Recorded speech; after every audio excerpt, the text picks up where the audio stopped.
I heard about what happened at Redcliffe. I want to talk to you about it.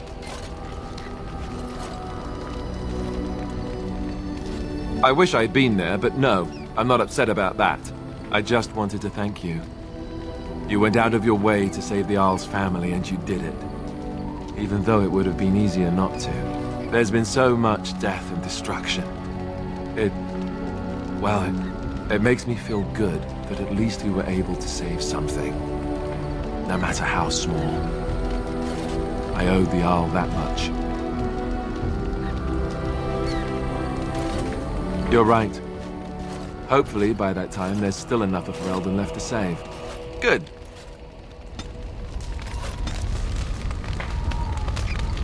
You know, maybe this isn't the best time to be thinking about this, but I've something to ask you. Chances are we'll be heading to Denerim soon. And when we're there, I wonder if we might be able to look someone up.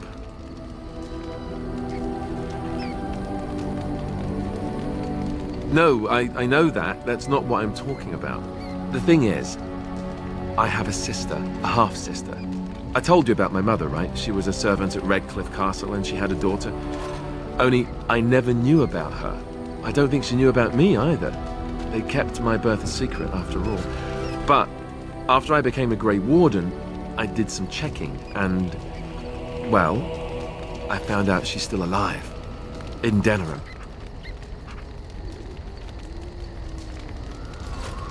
She's the only real family I have left. The only family not...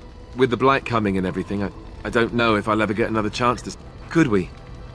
Her name is Goldana, and I think she remarried, but...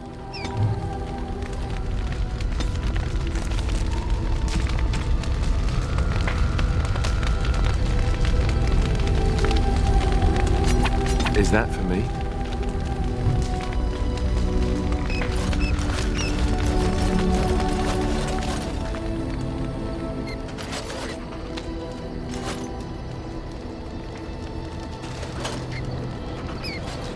The men are ready to follow you anywhere, thanks to your confident investment.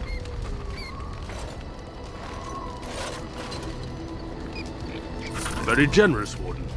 If you need staff after the battle, keep us in mind.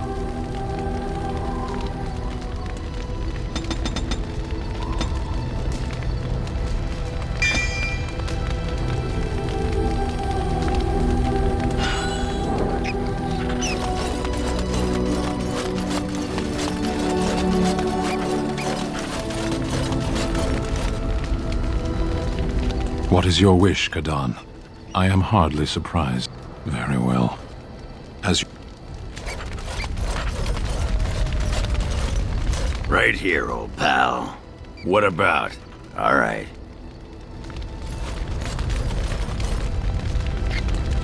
What say you? By all means. Again. Well now, what might interest you, I wonder? Shall I describe the stages involved with Lanthrax poisoning? I watched a man go through all 7 once. Oh, no, I'll not inflict that upon you just yet. Let's see, how about the largest battle I ever took part in? That would have been the slaughter of Prince Osrin. Did you hear of that down in these parts? Prince Osrin was 4th in line to the throne, you see.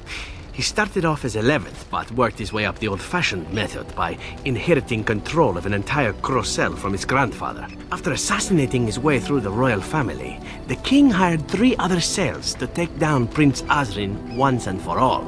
I was in one of those cells.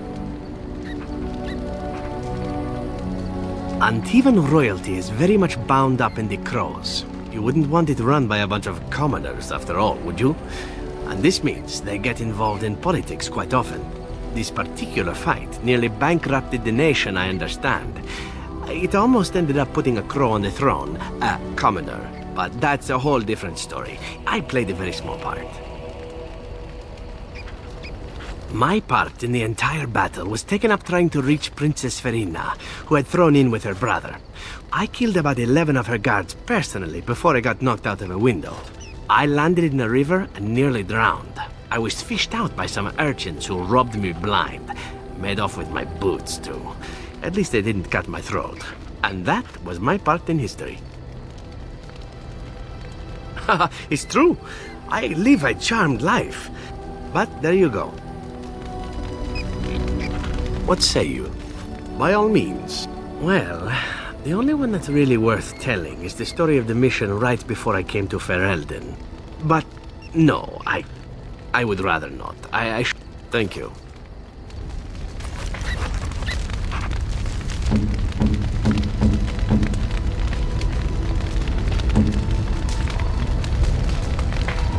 What say you?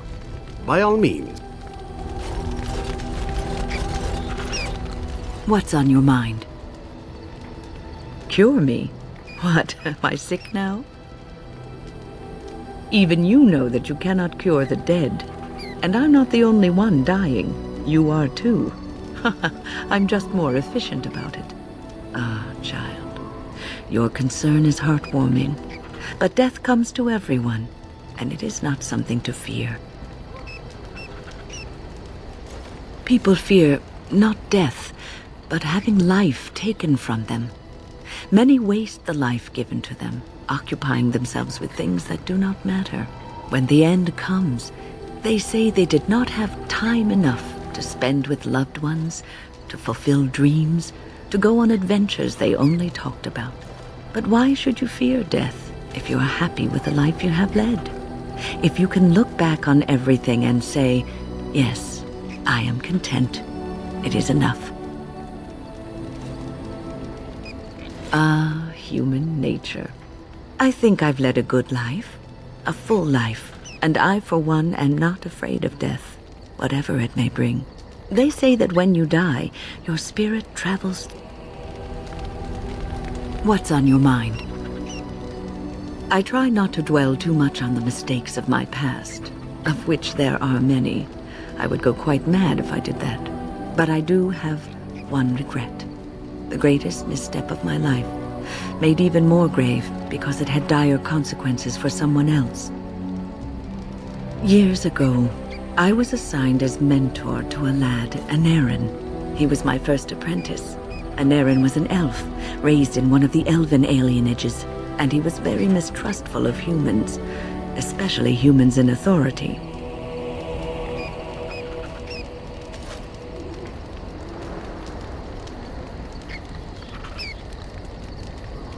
What Anarin needed was time. Time to get used to his new home, time to emerge from his shell, so we could build a rapport. I gave him no such time. I was young and arrogant. He is a mage, I thought. He needs to grow up and act like one. I expected too much from him, too quickly. I gave no consideration to his origin or his feelings, and he retreated further from me. All I could think of was how stubborn he was, how he was throwing away all his talent and his potential just to be difficult. Oh, very much so. Sometimes I would catch him practicing on his own, but if I asked him to show me what he could do, he would freeze up or fumble terribly. You cannot plant crops in the cold, wintry ground. You cannot teach a student who is closed off and unresponsive. Patience is what is needed, and I learned that too late to help him.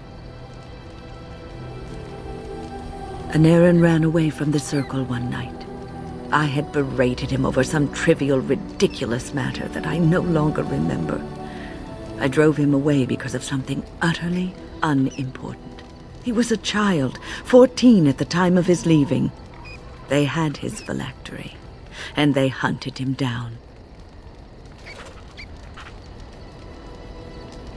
The Templars. That is what they do. They hunt down and neutralize rogue mages. They called him Maleficar, a mage who practices forbidden magic, deserving of death. He was a child, misunderstood and lost.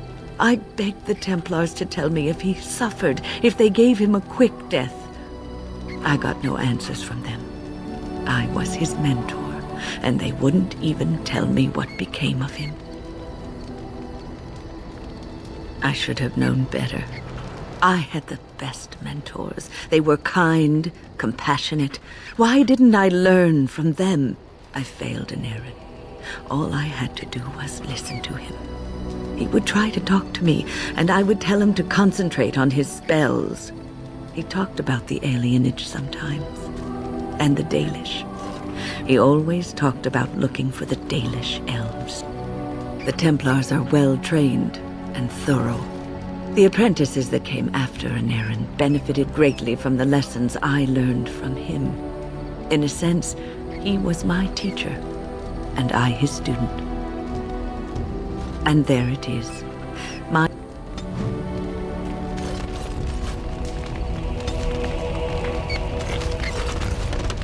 Right here, old pal. Aye.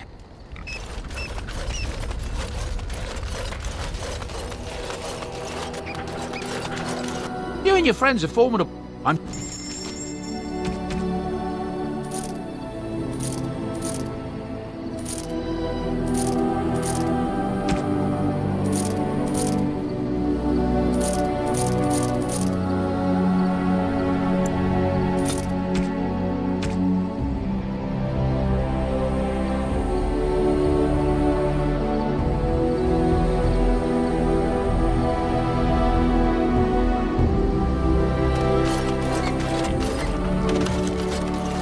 I am listening. It doesn't have better things to do. I do not sleep, so yes, and I thank it for reminding me. Try to imagine, if it will, what it would be like to be surrounded by nothing but boring peasants, all oblivious to it. Oh, yes. It certainly was the height of intrigue to listen to the accounts of how young Dornan had scandalized the village by his purchase of an Orlesian hat, and the argument that those two muddy farmers had over the price. And then there were the birds. A whole village full of pigeons and ravens and sparrows, all those foolish, if there hadn't...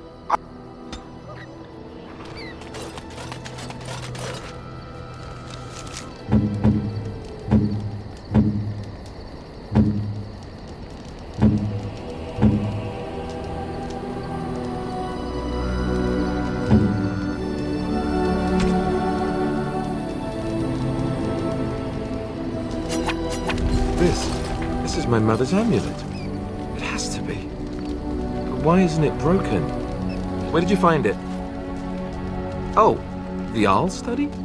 Then he must have found the amulet after I threw it at the wall. And he repaired it and kept it. I don't understand. Why would he do that? I guess you could be right. We never really talked that much. And then the way I left. Thank you. I'll need to talk to him about this. The next time I see him, that is. Did you remember me mentioning it? Wow. Right.